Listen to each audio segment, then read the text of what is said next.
What's going on there, YouTube? This is SEL0320.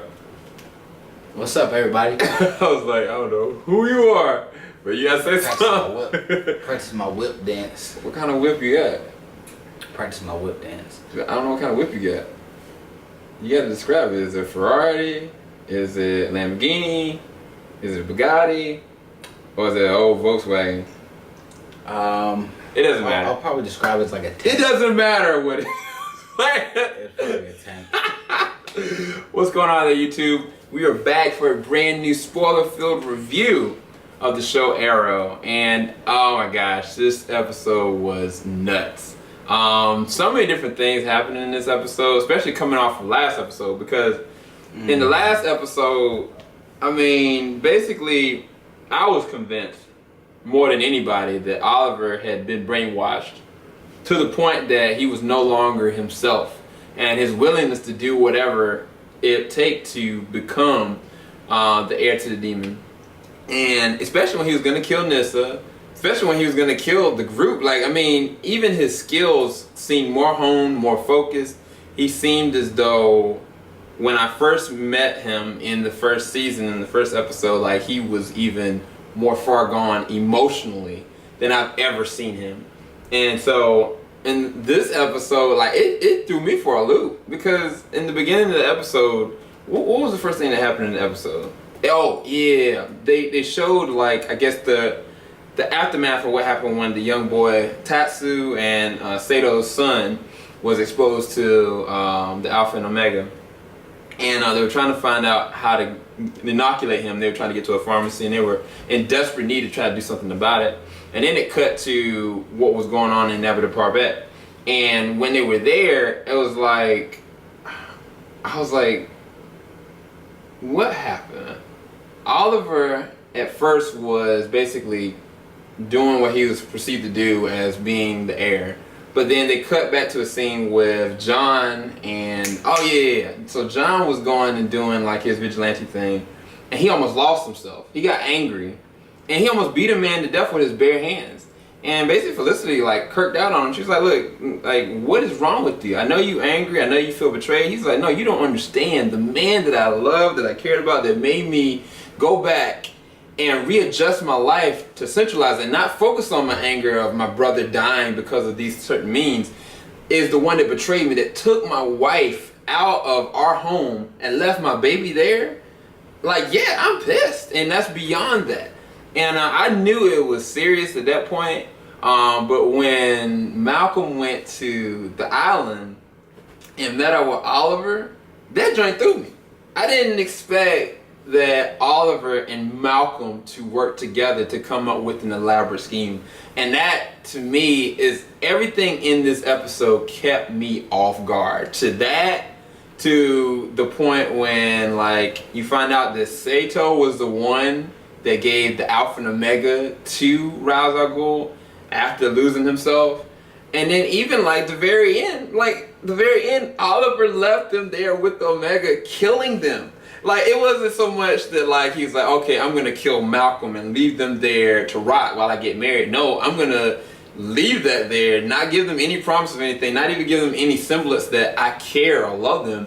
I'm just gonna leave and get married. And then what was her name? Nyssa. She had a knife. She had a fork for a whole freaking episode. And I was like, she gonna stab this ninja. You know what I'm saying? I was like, Joe, she's gonna try to stab Oliver. I promise you. Sure enough, she was like, he caught that joint. He's like, proceed. Yo, what you doing? Proceed this. He's like, yo, stop playing. But no, come on now, stop playing. But all seriousness though, this episode kept me guessing. And even though I looked at the trailer, like for next episode, where Oliver's like proclaiming himself and like, stop calling me that, my name is Oliver Queen, I was like, okay, that's awesome. But if I had never seen that trailer, I wish I hadn't seen the trailer, because I would have built more anticipation of what I'm gonna have, because this is the season finale about to go into, you know what I'm saying? And I mean, Oliver's just cutthroat G, man. But at the same time, like, Oliver is very strategically smart in how he does stuff, because when he was talking to Malcolm and stuff like that, like Sato popped up, I was like, oh, now them ninjas about to get caught.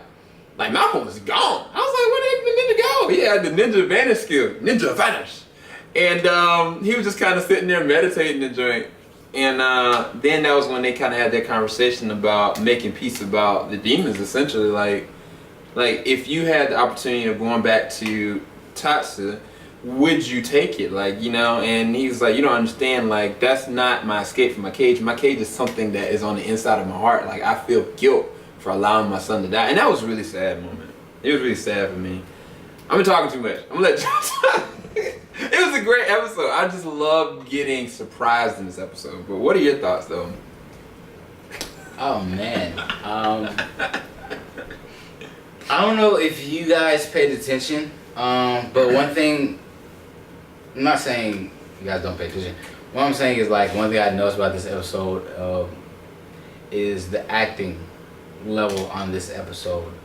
I was really sold, to say the least, because, alright, so, you know, so the team, whatever, like Felicity, Diggle, you know, all those guys, they was actually talking about, at the beginning of the episode, they're actually talking about, like, the status of Oliver and, you know, whether he's the same person. Who do they believe he is? Is he actually putting him up front, or is there worth any traces of him left to be saved? Mm-hmm. And Felicity, she was like, the Oliver we know, he died long ago when he signed up to be Ra's al Ghul or something like that. Oh, and the team got mad at her. Yeah, and the team got mad at her, and the way she said it, it was like, I was like, wow. Like, I've never seen her go off like that, and that was really good. Also, Malcolm, he did a good job. Like, I forget the actor's name. I forget his name, but he does a really good job in this episode as far as, like, selling different types of emotions. Like, when he was actually recruiting pretty much the team to go on this mission. He was like, he was trying to, like, pretty much get them to trust him, and the way he goes about it, like, I was like, dang, like, I'm kind of feeling this performance, you know, because he was like, look, guys, I'm not playing no games. He was like, if y'all want to be on this mission, and meet me at the airstrip so-and-so time, and just do it. And just walked out. And I was like, dang, like, dude was a good actor, man. Like, he sold that scene. John Barrowman. He sold that scene, man. And there was a couple moments throughout the entire show that, like, really sold me. I was like, yo, like, this cast is pretty good. Like, yeah. And I think that really came out with the moments that they were placed in. It kind of, like, were really emotional moments. Yeah, they were. That normally you wouldn't really see, I think. Yeah, on the regular. Because, I mean, that was like, this episode was really high stakes. Yeah. It was a high episode, so. You gonna talk about your girlfriend that you like more than you like Iris? That doesn't exist. I mean, are you kind of feeling Tatsu? Yeah. Or Katana? But she ain't come close to Iris, though. Okay, fine. Okay, she don't come close to Iris. But what were your thoughts on her coming into being she's tough. She's tough, man. Katana. She's tough. Like, when she was describing, she pulled out, like, her actual katana. She was talking about it, and she was like, yeah, this blade has been passed down generations to sons in our family. And then Malcolm was like, but you're not a son. She looked up in his eyes, and she was like, I know. I was just like, bruh. I was like, this girl a thug. Like, yo, she a thug. Like, she ride or die. Like, you know what I'm saying? Like, you know what I'm saying? Iris, you know, that's probably wifey. But she might be my ride or die, like, for real. Like, I might be Charlie and she might be one of my angels. I'm just saying. That's how that goes. Man, you made me break character. Alright. So, I'm just keeping it real with y'all, bro. But no. He was tripping off. He be tripping off Felicity. I'm gonna put your business out. Yeah, that's my boo thing. Tripping off And Felicity. you know what? I'll segue this drink then. Let's spin this drink. DJ, spin that drink. So after when she came out, right, with the actual mask, and they were finally there in Barbette. They were on the beachfront, And Malcolm looked to his left. He's like, shh. He just shot somebody to the left. Like Ninja was charging. Like Ninja was seriously charging with a sword. Then he shot somebody to the right. He's like, y'all better arm up and get ready. One of the things that I loved about this episode is the fact that I got it on my mind. Laurel was finally putting in work. She was finally not getting her butt beat. I was like, okay, you're using your sound straight. You're actually knocking people down. You ain't getting hurt. They threw down on that beach, y'all. Everybody put in work. Everybody. Like, I saw Diggle. He was like doing some equilibrium joint, just popping ninjas. Diggle was not going to do fatality. I was like, he did not just shoot him right there. Like, he just doesn't care. He don't give a flip. He was scary that scene. I was like, dude, you scary. but no. A scary black man, dude. Anyway, the fight scene was awesome. It was awesomely choreographed. It's probably one of the most elaborate ones they've ever done because towards the climax of it, the whole point was that Felicity was trying to get to it to be able to get in proximity to stopping what they thought had the Alpha and Omega on it, which is this plane. And she got there and she couldn't stop it. And she threw a freaking little tablet, thought she was doing something. Malcolm had really put something in somebody's back, really what happened. But it got away, and like Felicity was like, no, wait, I got a contingency plan. All of a sudden, you see Ray come out. I was like, Ray, woo, get him, boy. I was like, he doing his Superman joint. And like he was doing some Iron Man joint because he went in and like he shot at it and it realized it had kind of like a force field on it, and then it started shooting back at him. He pushed back and then he went straight through that joint and just crashed it. And I was like, this is some serious joint because they incorporated not just technical choreography, but they also used great CG. And that was one of the things I liked about the last Flash episodes. The CG for Gra was done really well, but how they've been doing Ray and the flight sequences, they've been really good. Like back in like I guess 2005, these would be better graphics than then. And so I mean, for this to be a TV show, that says a lot about how they treating these mythos and how they're treating these characters. And like Joe said, they've really embodied each one of these characters, and they tell the story through their performances. Even like Thea and Roy's performance. Like, I don't know if, like, when they having their own love thing or whatever, but it was some really honest words that were said without being said. And I think that Thea might walk into being the new Speedy, or might be walking into being the new Red Arrow, who knows? But for him to leave that with her, I feel like that's a semblance of something. And if any of y'all know about Thea, what she's gonna be, and yeah, of course. But yeah, this episode was freaking boss. I give this episode a 10 out of 10 because my hype is real for the next episode. I cannot wait for the season finale. Matter of fact, we're gonna break out the new lights and the green screen for this beach. It's gonna go down, y'all. So definitely, I enjoyed this episode. Joe, what do you give it for a score, man? Bro, I give it, you know what I'm saying? I give it a 9. You know, I think my girl Tatsu, I think she needs her own spin-off episode. Because, I mean, I was watching the episode. That's if they don't kill her.